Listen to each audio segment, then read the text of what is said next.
Dear students, welcome to gates measures. इस video में explain करने जा रहा हूँ इक्विवेलेंस रिलेशन। और इक्विवेलेंस रिलेशन से रिलेटेड गाइस जितने भी इंपॉर्टेंट पॉइंट्स हैं सारे के सारे इस वीडियो में विद एग्जांपल एक्सप्लेन करूंगा, जो आपके competitive exams, college, university exams कहीं पे भी आपको पूछ लें आप इजीली आंसर कर सकते हो। तो गाइस फटाफट से वीडियो को लाइक कर दें, चैनल को सब्सक्राइब कर दें अगर अभी तक आपने नहीं किया, और अगर कर भी दिया है और डिवाइसेस से शेयर करके सब्सक्राइब करवा सकते हो, बिकॉज सब्सक्राइबर्स बहुत जरूरी हैं।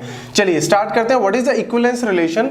अ relation R on a set A is said to be equivalence if it is reflexive, symmetric and transitive. बहुत ही सिंपल सा फंडा है। वो कहता है कि यार किसी भी रिलेशन को मैं इक्विवेलेंस तब बोलूंगा जब तीन चीजें उसके अंदर आती हैं, रिफ्लेक्सिव, सिमेट्रिक एंड ट्रांजिटिव। मतलब ये तीनों अगर वो है तो यानी वो इक्विवेलेंस है। अब आपके दिमाग में अगर आप वीडियो डायरेक्ट ये वाली चेक कर रहे हो तो आपके माइंड में आएगा सर रिफ्लेक्सिव, सिमेट्रिक और ट्रांजिटिव क्या होता है। तो गाइस इन तीनों को मैंने विद एग्जांपल बहुत ही बेसिक से मैंने ऑलरेडी एक्सप्लेन किया हुआ है, उसका लिंक आपको डिस्क्रिप्शन बॉक्स में मिल जाएगा। तो पहले वो चेक करना ताकि आपको कहानी तो पता लगे कि यार रिफ्लेक्सिव, सिमेट्रिक और ये होता क्या है, क्योंकि तीनों अगर होंगे तब जाके वो इक्विवेलेंस बनता है। तो पहले इनके बारे में आपको पता होना चाहिए। तो देखो यहाँ पे लेट्स से सेट ले लिया हमने 1 2 3 तीन एलिमेंट्स है और मैंने यहाँ पे लिखा R1 1 1 2 2 3 3। अब आपको मैंने पहले भी बता चुका है, जब भी यार आपको सेट दिया हो, कोई ना कोई गिवन सेट तो दिया होगा ना, उसके अंदर कुछ ना कुछ वैल्यूज दी होंगी। मे बी आपको इस तरीके से दिया होगा 1 2 3, और मे बी आपको दे सकते हैं set of all real numbers, set of all natural numbers, set of all integers. इस तरीके से आपको पॉजिटिव इंटीजर्स, नेगेटिव इंटीजर कुछ भी आपको दे सकते हैं। तो आपको उसमें से चेक करना है कि whether it is reflexive, symmetric और ट्रांजिटिव। अब देखो रिफ्लेक्सिव का तो सीधा सा फंडा है। रिफ्लेक्सिव कहता है कि अगर आपको इस तरीके से दिया हो तो आपको एक तरह से सेल्फ पेयर्स, मतलब 1 1 2 2 3 3 वाले पेयर्स बाय डिफॉल्ट होने चाहिए। सेट के अंदर जितनी भी वैल्यूज हैं 1 2 3 है तो 1 1 2 2 3 3, अगर 1 2 3 4 होता तो 1 1 2 2 3 3 4 4। मतलब जितने भी ये डायगोनल पेयर्स वाले होते हैं वो सारे के सारे होने चाहिए, तब जाके वो रिफ्लेक्सिव बनता है। तो जैसे अगर मैं R1 की बात करूं तो देखो तीन वैल्यूज है 1 2 3, तो 1 1 भी है, 2 2 भी है, 3 3। मतलब जो सेल्फ रिलेटेड पेयर्स वो सारे के सारे होने चाहिए, तो यानी ये रिफ्लेक्सिव हो गया।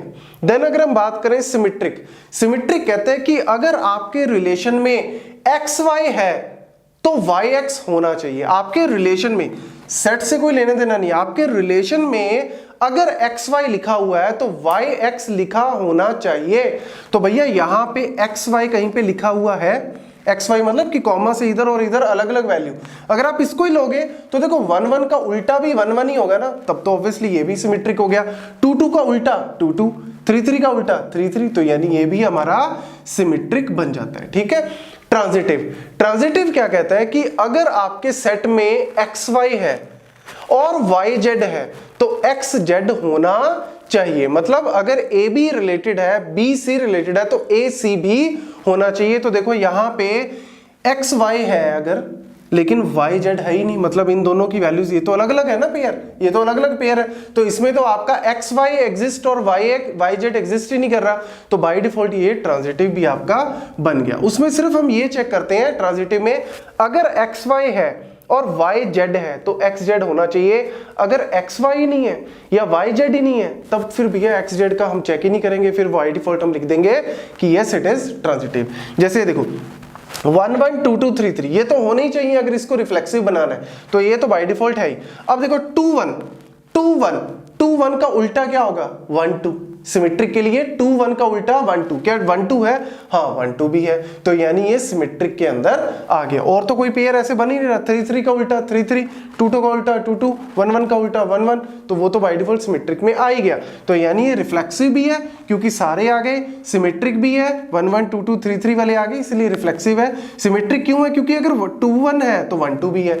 तो क्या ये ट्रांजिटिव है? ट्रांजिटिव भी देख लेते हैं। लेट्स से अगर हम बात करें यहाँ पे XY अगर मैं इसको मान लूं और YZ अगर मैं इसको मान लूं, तो XY है अगर, YZ है अगर, तो XZ होना चाहिए। तो XZ क्या है 2 2, और देखो 2 2 भी इसके अंदर है, तो यानी ये ट्रांजिटिव भी बन गया। देन देखो 1 1 2 2 3 3 यानी ये रिफ्लेक्सिव तो मेरा बन गया। नेक्स्ट देखो 3 2 अगर है तो 2 3 होना चाहिए सिमेट्रिक बनाने के लिए। अगर 3 2 है तो 2 3 लेकिन 2 3 मेरे को कहीं पे दिख ही नहीं रहा, तो क्लियर कट बोल दो सिमेट्रिक नहीं है, तुरंत बोल दो इक्विवेलेंस भी नहीं है, क्योंकि इक्विवेलेंस बनाने के लिए तीनों होने चाहिए, ठीक है ना। तो अगर उनमें से एक भी कोई कैंसिल हो गया तो यानी ये इक्विवेलेंस नहीं है। ज्यादा हो गए तब तो ऑब्वियसली बन ही जाता है, लेकिन यहीं पे रुक जाओ, फालतू में चेक करने की जरूरत ही नहीं। आप ट्रांजिटिव वगैरह चेक करना भी चाहते हो कर सकते हो, लेकिन ट्रांजिटिव के अंदर तो ये फिट बैठ जाएगा। लेकिन अगर हम बात करें यहाँ पे ट्रांजिटिव के अंदर भी, अगर हम बात करें जैसे को 3 2 है और 1 3 है, तो इस केस में तो आपका बनता ही नहीं, ठीक है। और अगर हम बात करें यहाँ पे 1 3 अगर है और 3 2 है, तो देखो 1 2 भी होना चाहिए, तो 1 2 यहाँ पे नहीं है, तो यानी ये ट्रांजिटिव भी नहीं बनता। तो कहने का मतलब क्या है कि अगर एक भी प्रॉपर्टी कैंसिल हो जाती है तो आपको बाय डिफॉल्ट डायरेक्ट बोल सकते हो कि इट इज नॉट इक्विवेलेंट।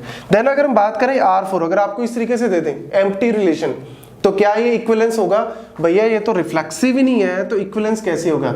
ठीक है ये सिमेट्रिक है, ठीक है ये ट्रांजिटिव है, लेकिन ये रिफ्लेक्सिव ही नहीं है, क्योंकि रिफ्लेक्सिव के लिए 1 1 2 2 3 3 पेयर तो होने ही चाहिए, तो इसीलिए इट इज नॉट इक्विवेलेंस। तो ये बन गया इक्विवेलेंस और ये वाला आपका इक्विवेलेंस बनेगा, बाकी के नॉन इक्विवेलेंट। Thank you.